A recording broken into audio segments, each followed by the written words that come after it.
Students, आज हम दृष्टि आई इसमें यूपीपीसीएस का टेस्ट नंबर 12 करेंगे। और यदि आप सभी को पिछले टेस्ट भी चाहिए तो आप मुझे कमेंट में लिख सकते हैं, मैं करा दूँगी। लेकिन अभी फ़िलहाल में हम 12 वाला टेस्ट करेंगे। ये हिंदी इंग्लिश दोनों में है। यदि इन सबका पीडीएफ भी चाहिए तो भी कमेंट में लिख सकते हैं। क्वेश्चन नंबर 1 है, रेपो दर के संदर्भ में निम्नलिखित कथनों में से कौन से सही हैं। रेपो दर वह दर है जिस पर आरबीआई वाणिज्य बैंकों को धन उधार देता है। ऑप्शन 2 है, रेपो दर में वृद्धि सामान्य, ये हमारा सही है पहला। रेपो दर में वृद्धि सामान्यतः मुद्रास्फीति को नियंत्रित करने में सहायक होती है, ये भी हमारा सही है। नीचे दिए गए कूट से सही उत्तर चुनें। इसमें हमारा आंसर होगा सी, ये दोनों ही सही हैं।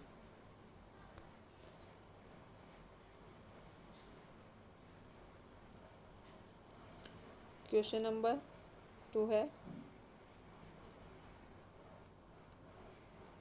निरपेक्ष और सापेक्ष निर्धनता के संदर्भ में कौन सा कथन सही पूछा है। ऑप्शन नंबर 1 है हमारा, निरपेक्ष निर्धनता का मापन समाज के विभिन्न वर्गों के आय स्तरों की तुलना करके किया जाता है। ऑप्शन 2 है, ये ऑप्शन हमारा गलत होगा।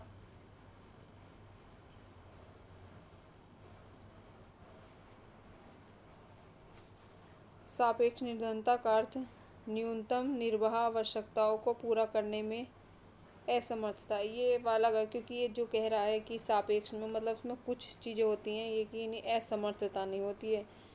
और ये निरपेक्ष निर्धनता का मापन समाज के विभिन्न वर्गों के आय नहीं, उसमें जब हम जो हमारी मूल अवस्थाएं हैं, रोटी कपड़ा मकान, ये भी हमें ना मिले तो उसको कहते हैं। तो ये हमारा ऑप्शन होगा बी। क्वेश्चन नंबर 3 है,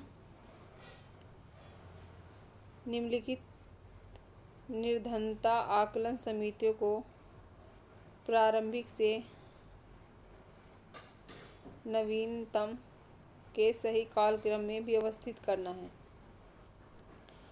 जैसे हमारी ये सुरेंद्र तेंदुलकर समिति की स्थापना कब हुई थी, मतलब कब लागू हुई थी ये 2009।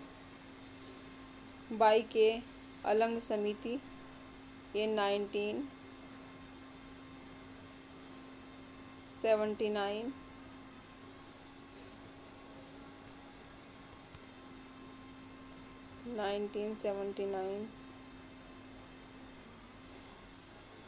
और सी रंगराजन समिति ये 2004। और लकड़वाला समिति 1993। इसमें हमारा आंसर होगा ए, क्योंकि सबसे उन्होंने पूछा था कि नवीनतम के सही कालक्रम में व्यवस्थित करें।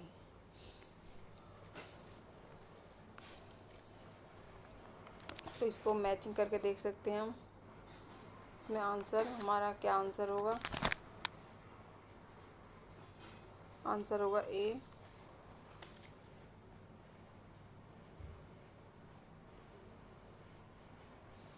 क्वेश्चन नंबर 4 है, निम्नलिखित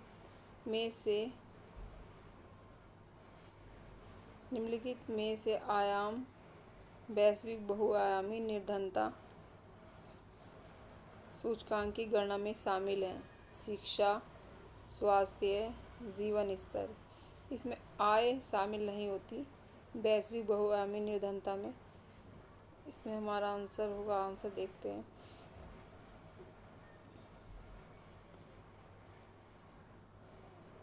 आंसर होगा हमारा सी।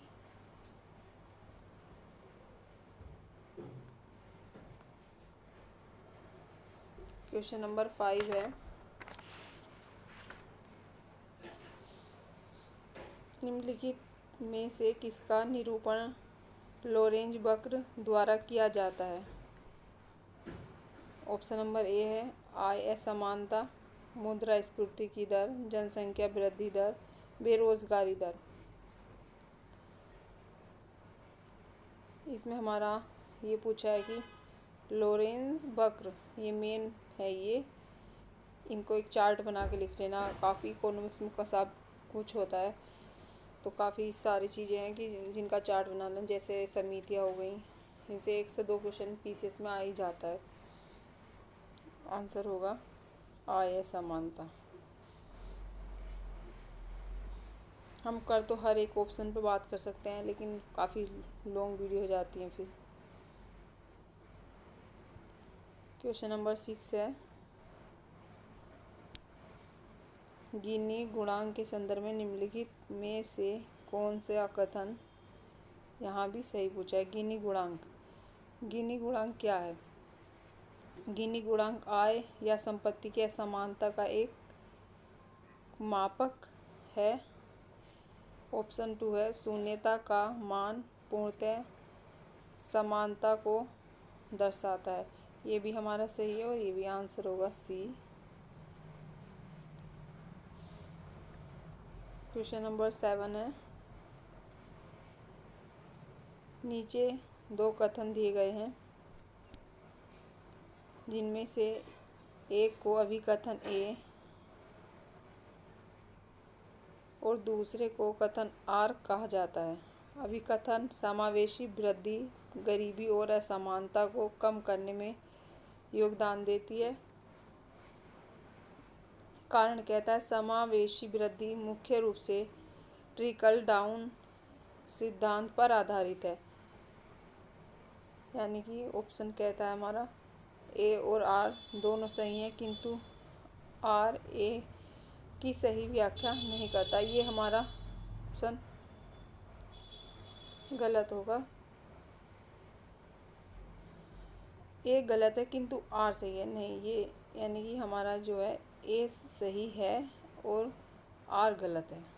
आंसर होगा सी। क्वेश्चन नंबर 8 है, कुजनेट्स वक्र के संदर्भ में निम्नलिखित कथनों में से सही पूछा है। कुजनेट्स वक्र एक उल्टे यू आकार वाले संबंध को दर्शाता है। ये तो सही है। यह आर्थिक विकास और आय असमानता के बीच निरंतर बढ़ते हुए संबंध नहीं, ये वाला सही नहीं है। ये आय असमानता को दर्शाता है, लेकिन आर्थिक विकास इस पर ये निर्भर नहीं करता। आंसर होगा हमारा डी। क्वेश्चन नंबर 9 है, सकल घरेलू उत्पाद जीडीपी समृद्धि के संदर्भ में निम्नलिखित में कथन में सही है पूछा है।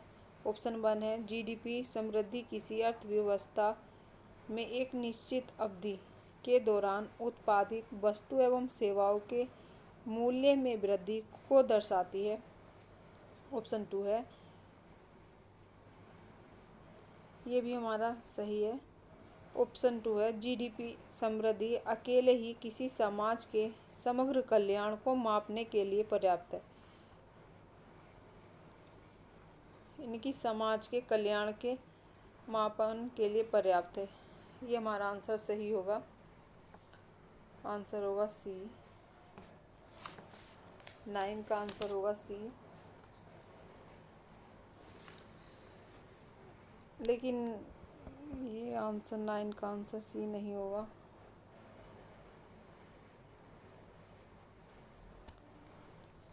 सॉरी, ये कथन हमारा गलत होगा, क्योंकि उसमें ये समाज का है ना, समाज को तो नहीं दर्शाती है ना, तो इसी वजह से हमारा आंसर इसमें 9 का डी होगा।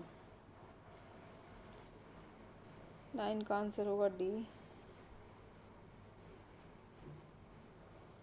क्वेश्चन नंबर 10 है, मानव विकास सूचकांक रिपोर्ट 2025 के संदर्भ में निम्नलिखित कथनों पर विचार कीजिए। आइसलैंड को रिपोर्ट में प्रथम स्थान प्राप्त हुआ है, दक्षिण सूडान को अंतिम स्थान प्राप्त हुआ है। ये कथन हमारा सही है। भारत मानव विकास सूचकांक HDI रिपोर्ट 2025 में 130वें स्थान पर रहा। ये भी हमारा सही है, आंसर होगा सी। क्वेश्चन नंबर 11 है, नीचे दो कथन दिए गए हैं जिनमें से एक को अभिकथन ए और दूसरे को कारण आर में कहा गया। अभिकथन ए, मानव विकास सूचकांक HDI को केवल GDP की तुलना में विकास का अधिक बेहतर संकेतक माना जाता है। ऑप्शन देखते हैं आगे।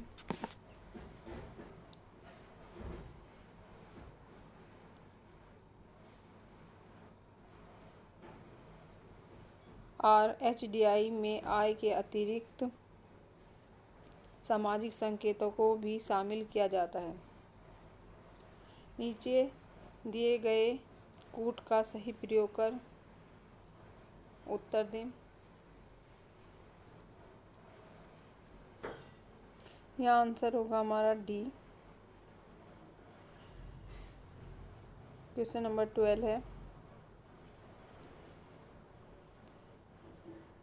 किस रिपोर्ट ने सतत विकास की अवधारणा को लोकप्रिय बनाया? यानी कि कौन सी रिपोर्ट है जिसने सतत विकास की अवधारणा को लोकप्रिय बनाया है?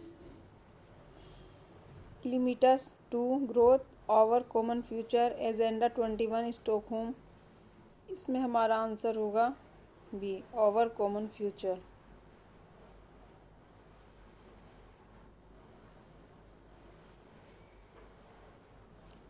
क्वेश्चन नंबर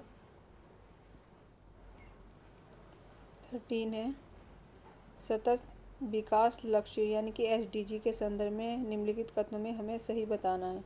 ऑप्शन नंबर 1 है, इनमें 15 ऐसे सतत लक्ष्य हैं जिनकी अवधि 17 वर्ष है। नहीं, क्योंकि 17 वर्ष तो किसी की भी अवधि नहीं है। यहाँ हमारा टारगेट है 30 तक। ये विधिक रूप से बाध्य, लेकिन विधिक रूप से नहीं होते ये विधिक रूप से बाध्य नहीं होते, ये स्वैच्छिक रूप से होते हैं, विधिक रूप से बाध्य नहीं होते। ये हमारे दोनों ही आंसर ऑप्शन गलत है। यहाँ आंसर होगा हमारा, क्योंकि हमसे सही पूछा था, डी।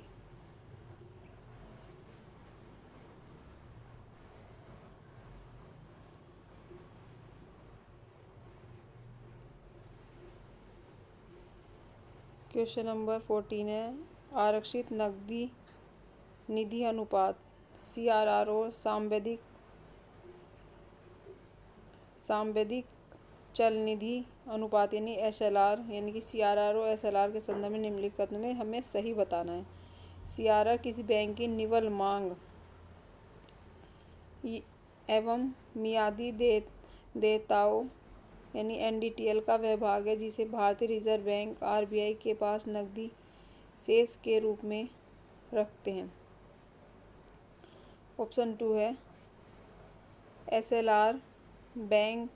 SLR किसी बैंक की NDTL का वह न्यूनतम प्रतिशत है जिसे अर्ध सुलह परिसंपत्ति जैसे नगद, स्वर्ण या अनुमोदित प्रतिभूतियों के रूप में स्वयं बैंक के पास बनाए रखना अनिवार्य है।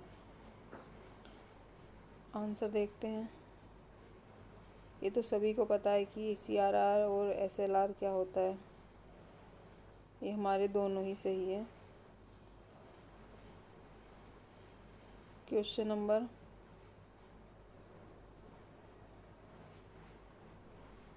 15 है,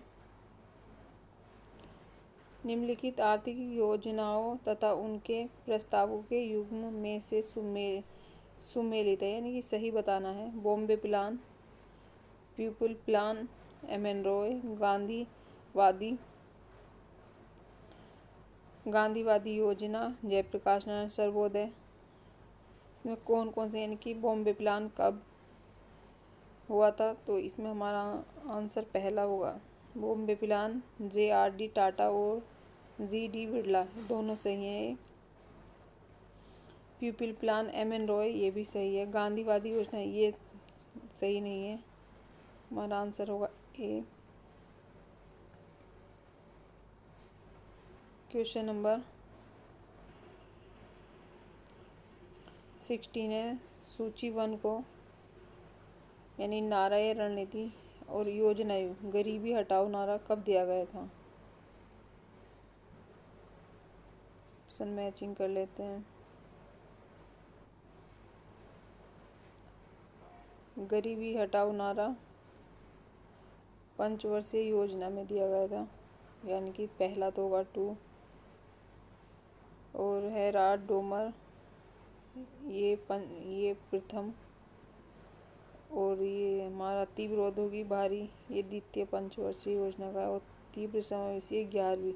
तीव्र में समावेशी विकास यानी आंसर होगा हमारा ए 16 का आंसर होगा ए। क्वेश्चन नंबर 17 है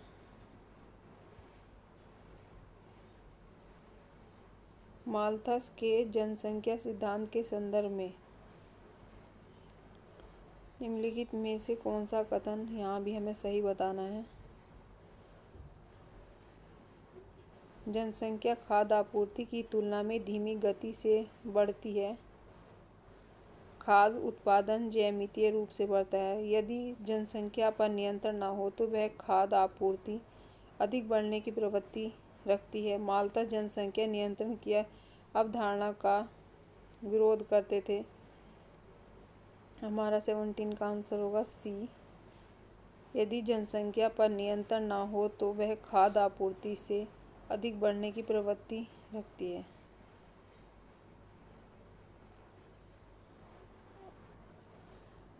क्वेश्चन नंबर 18 है नीति आयोग के संदर्भ में निम्नलिखित कथनों में से सही है।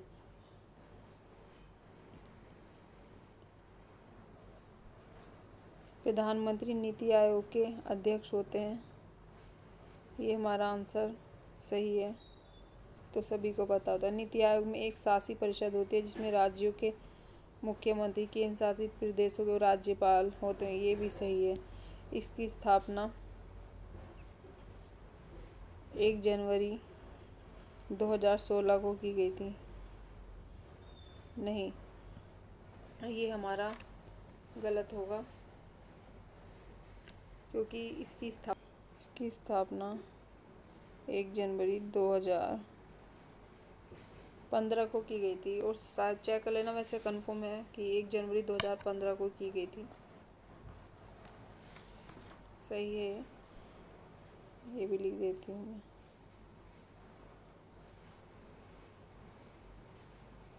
एक जैन को की गई थी, इसलिए हमारा थर्ड ऑप्शन गलत हो जाएगा।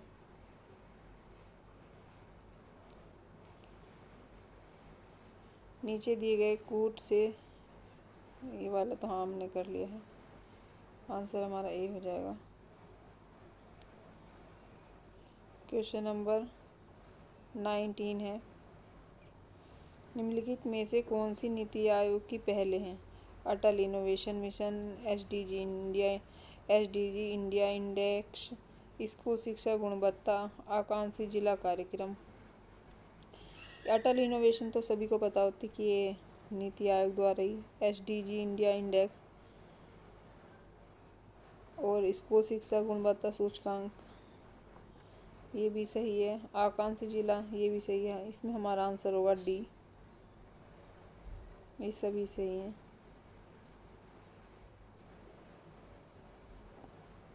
क्वेश्चन नंबर 20 है निम्नलिखित में से उत्तर प्रदेश के कौन से जिले आकांक्षी जिला कार्यक्रम में शामिल नहीं हैं।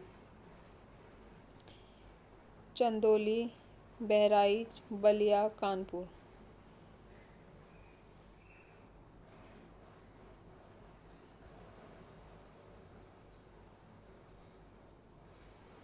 ऑप्शन होगा सी।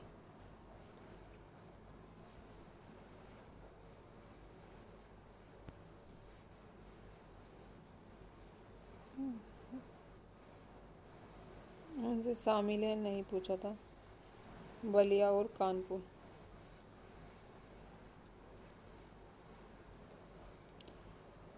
क्वेश्चन नंबर 21 है आत्मनिर्भर भारत ARISE कार्यक्रम मुख्य रूप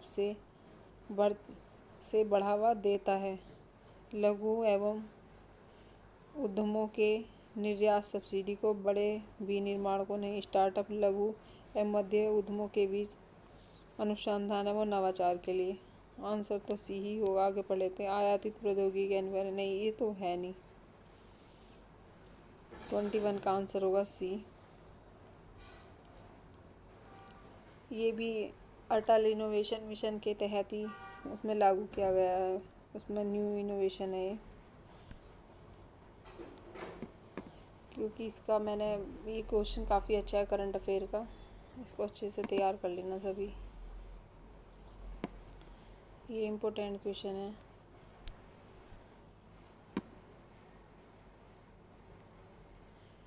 ये इसका पहला Atal innovation Bharat ARISE new India challenge में है, और ARISE की applied research and innovation for small enterprises की फुल फॉर्म है। ये क्वेश्चन काफ़ी अच्छा है। क्वेश्चन नंबर 22 है।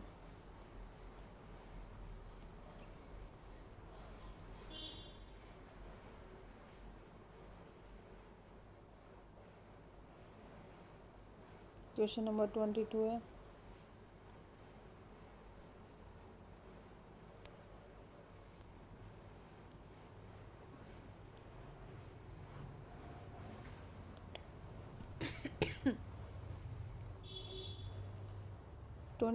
राष्ट्रीय आय लेखांकन के संदर्भ में निम्नलिखित कथनों में से सही है। GNP में विदेशों से प्राप्त निवल कारक आय शामिल है। ऑप्शन नंबर 2 है हमारा। राष्ट्रीय आय बाजार मूल्य पर NNP के बराबर होती है, ये तो गलत ही है, पहला ही सही होगा। ऑप्शन नंबर है डी, 22 का आंसर है डी। क्वेश्चन नंबर 23 है। नामात्र और वास्तविक GDP के संदर्भ में निम्नलिखित कथनों में से सही है। नामात्र GDP की गणना चालू वर्ष की कीमतों का उपयोग करके की जाती है, ये सही है। वास्तविक GDP को आमतौर पर नामात्र GDP की तुलना में आर्थिक विकास का बेहतर संकेतक माना जाता है। नीचे दिए गए कूट का सही प्रयोग कर आंसर करें। दोनों सही हैं। क्वेश्चन नंबर 24 है। नीचे दो कथन दिए गए हैं। अभिकथन ए और कारण आर कहा गया है। अभिकथन आर GDP की गणना की उत्पादन विधि को मूल्य वर्धित विधि के नाम से जाना जाता है। क्वेश्चन और कारण कहता है यह उत्पादन के प्रत्येक चरण में केवल मूल्यवर्धन पर विचार करके दोहरी गणना से बचाता है। आंसर देखते हैं। ए और आर दोनों सही हैं। आर ए की सही व्याख्या करता है। आंसर होगा डी। क्वेश्चन नंबर 25 है। GDP यानी कि सकल घरेलू उत्पाद और कल्याण के संदर्भ में निम्नलिखित में से कथन सही बताना है। GDP में वृद्धि से आय का समान विवरण होता है?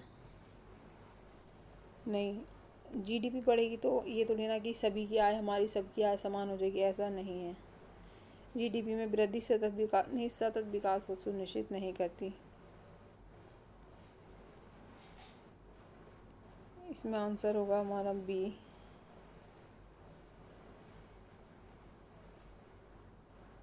क्वेश्चन नंबर 26 है। नीचे दो कथन दिए गए हैं, इनमें अभिकथन ए और कारण आर है। कोर मुद्रास्फीति को हेडलाइन मुद्रास्फीति की तुलना में अंतर्निहित मुद्रास्फीति प्रवृत्तियों का बेहतर संकेतक माना जाता है। कारण कोर मुद्रास्फीति में भोजन, ईंधन जैसे घटक शामिल होते हैं। इसका आंसर होगा हमारा सी, क्योंकि कोर वाला सही है, लेकिन इसमें कोर मुद्रास्फीति में ऐसा नहीं होता है, यानी कि सी सही है। सी सही है किंतु आर गलत है। क्वेश्चन नंबर 27 है, सीपीआई और डब्ल्यूपीआई के संदर्भ में डब्ल्यूपीआई में वस्तु और सेवाएं दोनों शामिल होती हैं। सीपीआई को आमतौर पर निर्वाह व्यय को मापने के लिए प्रासंगिक किया जाता है।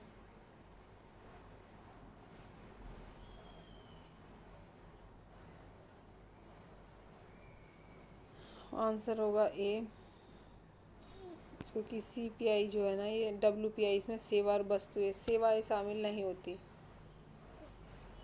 सीपीआई में वस्तु और सेवा दोनों शामिल है, डब्ल्यूपीआई में सिर्फ वस्तुएं शामिल होती हैं, सेवाएं शामिल नहीं होती। और सीपीआई का भी कुछ ही समय पहले आधार वर्ष भी चेंज किया गया है, 2024 कर दिया गया है।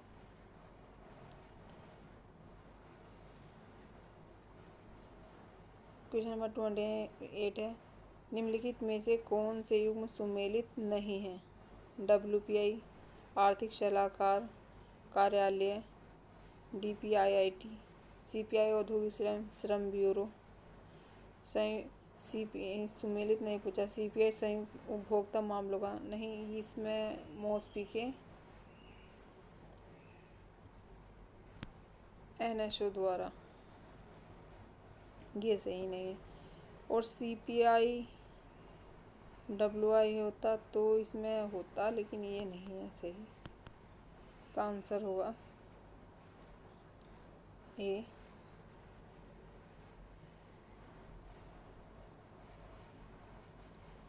क्वेश्चन नंबर 29 है, निम्नलिखित में से मौद्रिक नीति का एक गुणात्मक साधन है? नकद आरक्षित अनुपात, वैधानिक तरलता, नैतिक दबाव, खुला बाजार। मौद्रिक नीति का गुणात्मक पूछा है, ये तो मात्रात्मक है, ये भी मात्रात्मक है। खुला बाजार ओएमओ हो गया। सीआरआर और वैधानिक तरलता अनुपात ये हो गई, इसमें होगा हमारा आंसर नैतिक दबाव, ये है हमारा गुणात्मक। क्वेश्चन नंबर 30 है, मौद्रिक नीति समिति के संदर्भ में निम्नलिखित कथनों में सही बताना है। एमपीसी द्वारा मुद्रास्फीति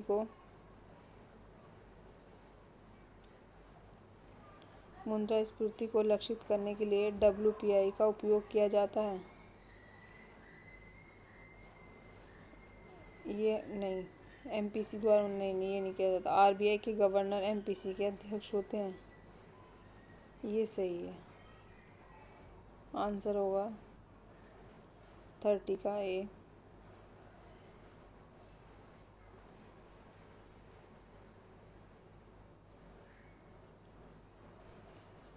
क्वेश्चन नंबर 31 है, निम्नलिखित में से कौन से आरबीआई के कार्य हैं? नंबर 1, वाणिज्य बैंकों के लिए अंतिम उपाय के रूप में ऋणदाता। ऑप्शन नंबर, ये हमारा सही है, यह सिक्कों सहित सभी प्रकार की आरबीआई के संबंध में पूछे। यह सिक्कों सहित सभी प्रकार की मुद्रा जारी करता। सिक्का यानी कि यार 1 रुपये का नोट कौन जारी करता है? भारत सरकार। सिक्का नहीं, सिक्के नहीं, ये भारत सरकार के सार्वजनिक ऋण का प्रबंधन करता है, ये सही है। भारत सरकार के लिए राजकोष की नीति तैयार करता है, आरबीआई नहीं करता। हमारा आंसर होगा सी, 31 का आंसर है सी। क्वेश्चन नंबर 32 है,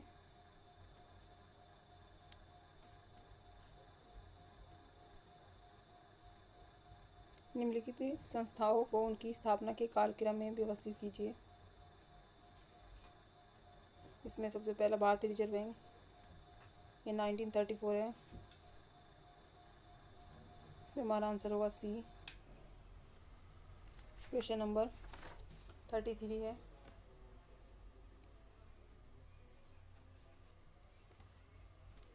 लीड बैंक योजना 1969 में मुख्य रूप से किन उद्देश्यों की शुरुआत की गई है? के लिए किन उद्देश्यों की? भारत में विदेशी बैंकों को बढ़ावा देना, जिला स्तरीय विकास के लिए बैंक ऋण का समन्वय करना, शेयर बाजार के लिए लेन देन को विनियमित करना, बैंक जमाओं का बीमा उत्पादन करना। हमारा 33 का आंसर होगा शेयर बाजार के लेन देन को विनियमित करना। 33 का आंसर होगा बी। क्वेश्चन नंबर 34 है, प्राथमिकता प्राप्त क्षेत्र ऋण के अंतर्गत निम्नलिखित में से क्षेत्र आते हैं। छोटे और सीमांत किसान, सूक्ष्म लघु और उद्यम किसान, नवीकरणीय ऊर्जा, निर्यात ऋण। आंसर इसका हमारा 34 का आंसर होगा उपयुक्त सभी, यानी कि प्राथमिकता में सभी आते हैं डी। क्वेश्चन नंबर 35 है। क्वेश्चन नंबर 35 है, निम्नलिखित में से कौन से युग्म बैंकों द्वारा परिसंपत्ति वर्गीकरण तथा उनके परिचालन विवरण से संबंधित सही प्रकार से सुमेलित नहीं है। उपमानक परिसंपत्ति ऐसी परिसंपत्ति जिसमें कोई समस्या प्रदर्शित नहीं होती तथा जो सामान्य जोखिम के लिए जोखिम वहन नहीं करती। ऑप्शन 2 है मानक परिसंपत्ति ऐसी संपत्ति जो 12 माह उससे कम अवधि तक गैर निष्पादित परिसंपत्ति के रूप में बनी रहती है। ऑप्शन 3 है हानि परिसंपत्ति ऐसी परिसंपत्ति जो 12 माह से अधिक अवधि तक गैर निष्पादित परिसंपत्ति के रूप में बनी रहती है। हमारा 35 का आंसर होगा बी, ये तीनों ही सही हैं।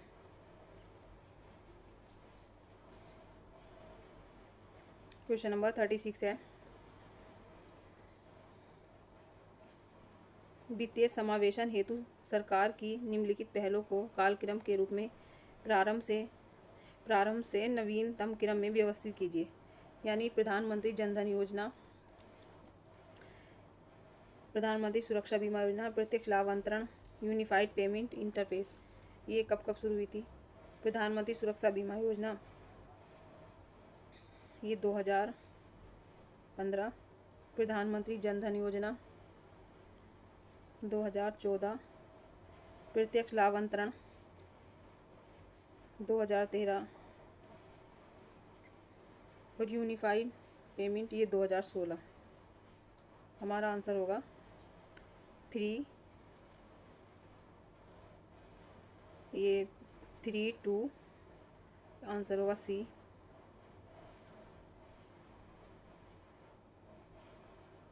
क्वेश्चन नंबर 37 है, यूपीआई के संदर्भ में निम्नलिखित में से यूपीआई अब लगभग 8 देशों में संचालित है।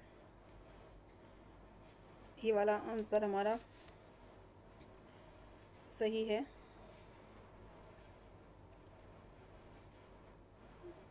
ऑप्शन 2 है, इसे भारतीय राष्ट्रीय भुगतान निगम द्वारा विकसित किया गया, ये तो सही है 2 भी। आंसर देखते हैं, आंसर होगा सी।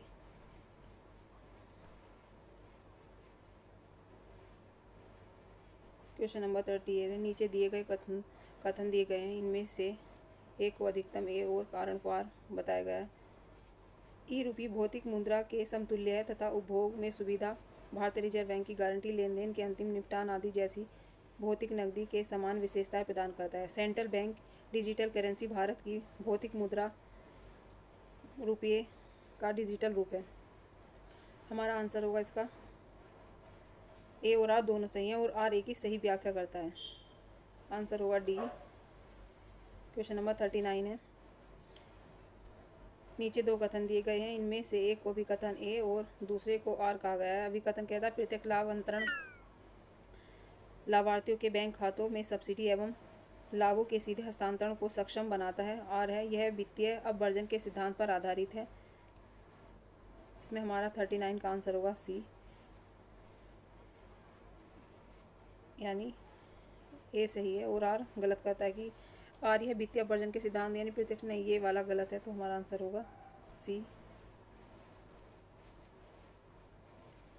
क्वेश्चन नंबर 40 है, निम्नलिखित में से विस्तारवादी राजकोष के नीति के साधन है। निगमों की कर दरों में कमी, सार्वजनिक अवसंरचना पूंजी व्यय में कमी, प्रत्यक्ष लाभ अंतरण का विस्तार, सीमा शुल्क, आयात शुल्क में वृद्धि। नीचे दिए गए कूट में सही उत्तर है, केवल 2। हमारा 40 का आंसर होगा बी, निगमों की कर दरों में कमी और प्रत्यक्ष लाभ अंतरण, ये सही होगा, आंसर होगा बी। क्वेश्चन नंबर 41 है, बजट के संदर्भ में निम्नलिखित में कर राजस्व प्राप्ति का एक हिस्सा है। उधार को राजस्व प्राप्ति में शामिल किया जाता है। 41, ये हमारा 41 का आंसर होगा डी, केवल एक सही है।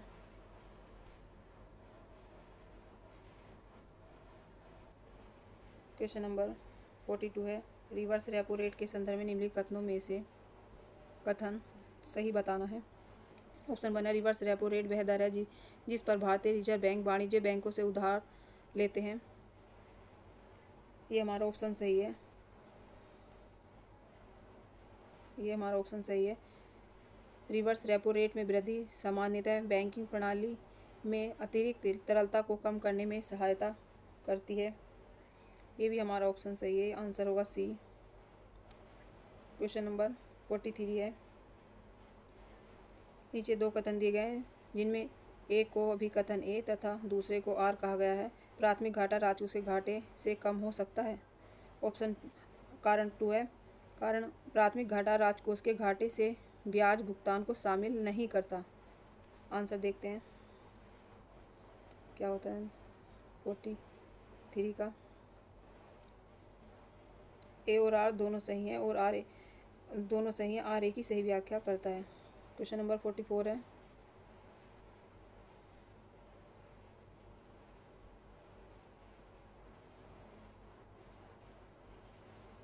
राजकोष के उत्तरदायित्व बजट प्रबंधन एफआरबीएम अधिनियम के संदर्भ में एफआरबीएम के ढांचे ने मूल रूप से केंद्र सरकार के लिए अपने राजकोष के घाटे जीडीपी में 3% तक कम करने का निर्धारित लक्ष्य रखा है। ऑप्शन हमारा पहला सही है। इसका संचालन भारतीय रिजर्व बैंक द्वारा किया जाता है। एफआरबीएम का संचालन इसके द्वारा नहीं किया जाता है। यह राजकोष के उत्तरदायित्व बजट प्रबंधन अधिनियम प्रशासन वित्त मंत्रालय के अंतर्गत कार्य के आर्थिक कार्य विभाग है, उसके द्वारा यानी कि भारत सरकार द्वारा किया जाता है, ना कि आरबीआई के द्वारा। आंसर होगा इसमें डी। क्वेश्चन नंबर 45 है, निम्नलिखित में से अधिरोपण भारत में केवल प्रत्यक्ष कर श्रेणी के अंतर्गत वर्गीकृत किए जाते हैं। व्यक्तिगत आय, निगम कर, प्रतिभूति लेन देन, एकीकृत वस्तु एवं सेवा कर। नीचे दिए गए कूट का प्रयोग कर आंसर बताएं। एकीकृत वस्तु एवं सेवा कर ये नहीं है प्रत्यक्ष कर में, तो ये हमारा सही नहीं है। ये IGST यानी कि ये क्या प्रत्यक्ष कर है, ये प्रत्यक्ष कर के अंतर्गत नहीं आते। आंसर इसमें ऑप्शन होगा हमारा ए। क्वेश्चन नंबर 46 है, नीचे दो कथन दिए गए हैं जिनमें एक को भी कथन ए दूसरे को आर कहा गया है। अभिकथन कहता है वस्तु एवं सेवा कर यानी जीएसटी के अंतर्गत कर राजस्व उस राज्य में संचित होता है जहां वस्तु और सेवाओं के उत्पादन होता है, ना कि जहां उनका उपभोग किया जाता है। कारण जीएसटी को गंतव्य आधारित कर माना जाता है। तो ये इसका आगे देखते हैं। नीचे दिए गए कूट का सही प्रयोग करें। 46 का आंसर होगा यानी कि बी। एक गलत है किंतु आर सही है। क्वेश्चन नंबर 47 है, सूची 1 को सूची 2 से सुमेलित कीजिए। श्रेणी और विवरण। 47 सीमा शुल्क, आयात और निर्यात कर, उत्पादन शुल्क, वस्तु, उपकर किसी विशिष्ट उद्देश्य के लिए, अधिभार कर। इसका आंसर होगा ए। 47 का आंसर होगा ए। क्वेश्चन नंबर 48 है, कर उछाल के संदर्भ में निम्नलिखित कथनों में सही है। कर उछाल सकल यानी जीडीपी में होने वाले प्रतिशत परिवर्तन के प्रति कर राजस्व में होने वाले प्रतिशत परिवर्तन को मापता है। कर उछाल का एक से अधिक होना यह इंगित करता है कि जीडीपी की तुलना में अधिक तेजी से बढ़ता है। हमारा 48 ये दोनों सही हैं, ये दोनों ऑप्शन सही है। आंसर होगा सी। क्वेश्चन नंबर 49 है, 16वें वित्त आयोग के संदर्भ में निम्नलिखित कथनों पर विचार कीजिए। ऑप्शन नंबर 1 है, इसके अध्यक्ष डॉक्टर अरविंद पनगड़िया हैं। ये तो सही है। इसने सकल घरेलू उत्पादन जीडीपी में किसी राज्य के आर्थिक योगदान को मान्यता देते हुए 12% भारांश सहित एक नए मानदंड प्रस्तुत किए हैं। ये सही नहीं है, क्योंकि 16वें वित्त आयोग के अंतर्गत 12% नहीं है वो। हमारा आंसर होगा डी, ओनली डी सही है। क्वेश्चन नंबर 50 है, प्रथम वित्त आयोग के संदर्भ में निम्नलिखित कथनों पर विचार कीजिए। प्रथम वित्त आयोग का गठन 1950 में किया गया था।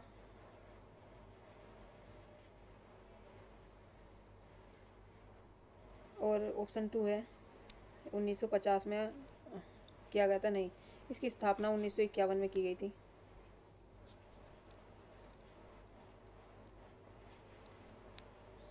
केसी नियोगी प्रथम वित्त आयोग के अध्यक्ष हैं। ये सही है, ये सही है। आंसर होगा 50 का ए। क्वेश्चन नंबर 51 है, विश्व व्यापार संगठन WTO की निम्नलिखित कृषि सब्सिडी को व्यापार विकृत के स्तर के अनुसार उच्चतम से निम्नतम क्रम में व्यवस्थित कीजिए। ब्लू बॉक्स, अम्बर बॉक्स, ग्रीन बॉक्स। तो सबसे पहले होगा अम्बर बॉक्स, ब्लू बॉक्स और ग्रीन बॉक्स, यानी आंसर होगा डी। क्वेश्चन नंबर 52 है, न्यूनतम समर्थन मूल्य MSP के संदर्भ में निम्नलिखित में से कौन सा सही? न्यूनतम MSP की अनुशंसा कृषि लागत एवं मूल्य आयोग द्वारा लागू की जाती है। ये सही है। भारत में सभी फसलों के लिए MSP की कानूनी गारंटी प्राप्त है। ये ऐसा नहीं है, इसमें पहला सही है लेकिन सेकंड वाला सही नहीं है। MSP के अंतर्गत सभी फसलें वर्तमान में 22 हैं और न्यूनतम समर्थन मूल्य घोषित किया जाता है, ना कि सभी फसलों के लिए। तो ये सभी फसलों का ऑप्शन गलत हो जाता है, आंसर होगा डी। क्वेश्चन नंबर 53 है, नीचे दो कथन दिए गए हैं जिनमें एक को अभिकथन ए, दूसरे को आर कहा गया। अभिकथन, रणनीतिक विनिवेश से सार्वजनिक क्षेत्र उद्यमों की दक्षता में सुधार संभव है। आर है, यह निजी क्षेत्र की दक्षता, पूंजी एवं प्रौद्योगिकी को आकर्षित करता है। ये दोनों ही सही हैं, इसका आंसर होगा डी। ए और आर दोनों सही हैं और आर ए की सही व्याख्या करता है, आंसर डी होगा। क्वेश्चन नंबर 54 है हमारा, सूची 1 को सूची सेकंड से सम्मिलित कीजिए। ट्रेजरी बिल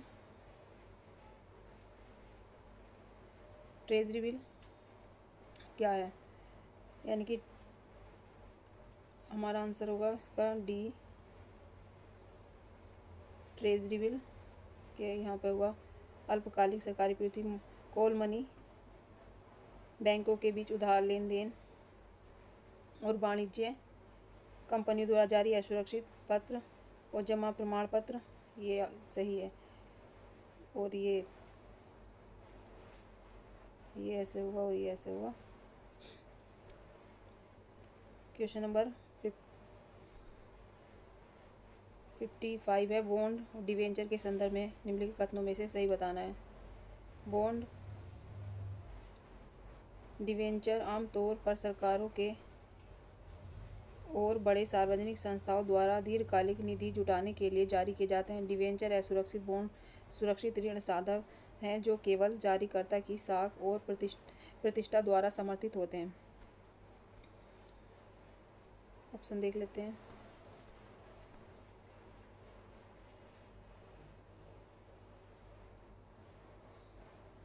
फिफ्टी 55 का आंसर है हमारा। नीचे दिए गए कोड का सही प्रयोग करें। 50C दोनों सही हैं।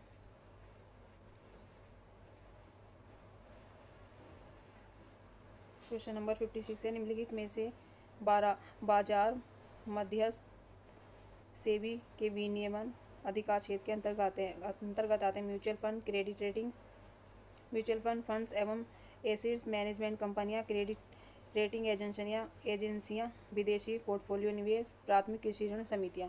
56 का आंसर होगा ए। प्राथमिक कृषि ऋण नहीं, कंपनियां नहीं आती क्योंकि ये सेबी से बाहर हो गई। ये प्राथमिक प्राइमरी सेक्टर का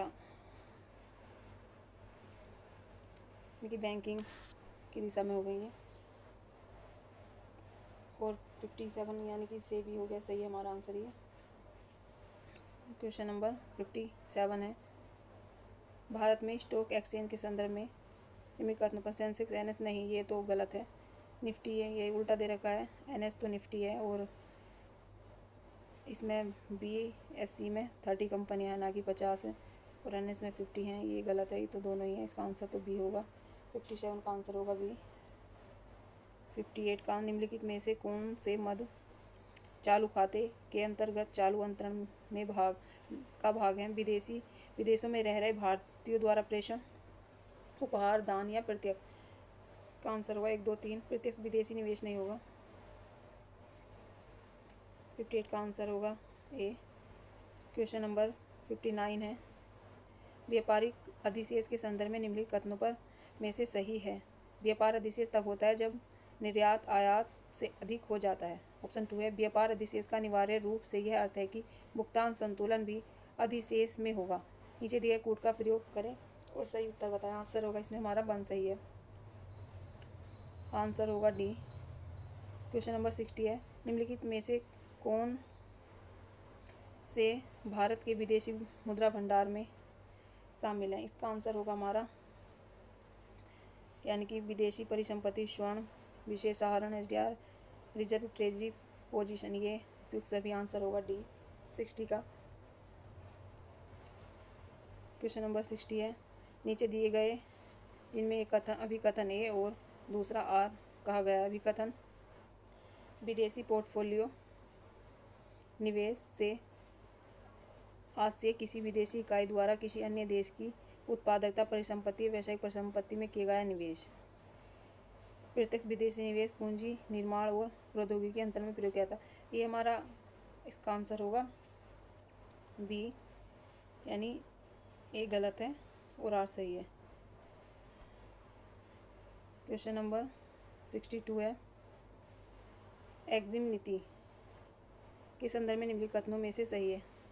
एक्जिम नीति का प्रबंधन घोषणा विदेशी मंत्रालय द्वारा की जाती है। क्या यह प्रत्यक्ष रूप से विदेशी देशों में से संबंधित है? ये हमारा गलत है, क्योंकि निर्यात आयात नीति एक्जिम पॉलिसी यानी जिसे विदेशी व्यापार नीति, फॉरेन ट्रेड पॉलिसी, FTP कहा जाता है, भारत सरकार द्वारा निर्मित होती है। एक व्यापक नीति ढांचा है जिसका उद्देश्य देश के व्यापार, तो हमारा पहला ऑप्शन सही नहीं है, ऑप्शन 2 है, इसका उद्देश्य अंतर्राष्ट्रीय व्यापार को सुगम बनाना तथा वैश्विक बाजार में भारत की प्रतिस्पर्धात्मकता को बढ़ाना है। इसका आंसर होगा ए, यानी 2 सही है। क्वेश्चन नंबर 33 है हमारा, विशेष आर्थिक क्षेत्र के संदर्भ में निम्नलिखित कथनों पर विचार कीजिए। विशेष आर्थिक क्षेत्र में विशेष आर्थिक इकाइयों के विकास, परिचालन और रखरखाव हेतु वस्तुओं के शुल्क, मुफ्त आयात, घरेलू क्रय की सुविधा होती है। ये हमारा सही है। विशेष आर्थिक क्षेत्र के भीतर कारखाना स्थापित करने वाली कोई भी कंपनी अपने उत्पादों को स्थानीय घरेलू बाजार में बिना किसी सीमा शुल्क करके बेच सकती है। ये तो गलत ही है, ऐसा तो नहीं होता। इसका आंसर होगा डी। 63 का आंसर होगा डी। हमारा 64 आंसर क्वेश्चन है, नीचे यानी कि निर्यात प्रसंस्करण क्षेत्र के संदर्भ में निम्नलिखित कथनों में से सही है? निर्यात प्रसंस्करण क्षेत्र ऐसे विशेष रूप से निर्देशित क्षेत्र होते हैं जिन्हें निर्यात को प्रोत्साहित करने और विदेशी मुद्रा अर्जित करने के लिए स्थापित किया जाता है। ये हमारा सही है। कांडला निर्यात प्रसंस्करण क्षेत्र वर्ष 1964 में एशिया में स्थापित पहला निर्यात प्रसंस्करण क्षेत्र है। ये हमारा ऑप्शन गलत हो जाएगा, यानी कि भारत का पहला निर्यात प्रसंस्करण क्षेत्र ये नहीं है, कांडला नहीं है। कांडला निर्यात प्रसंस्करण क्षेत्र है जिसकी स्थापना इसमें हमसे सही पूछा था, हमारा आंसर होगा डी। कांडला निर्यात 1964 में नहीं, इसकी स्थापना 1965 में हुई थी।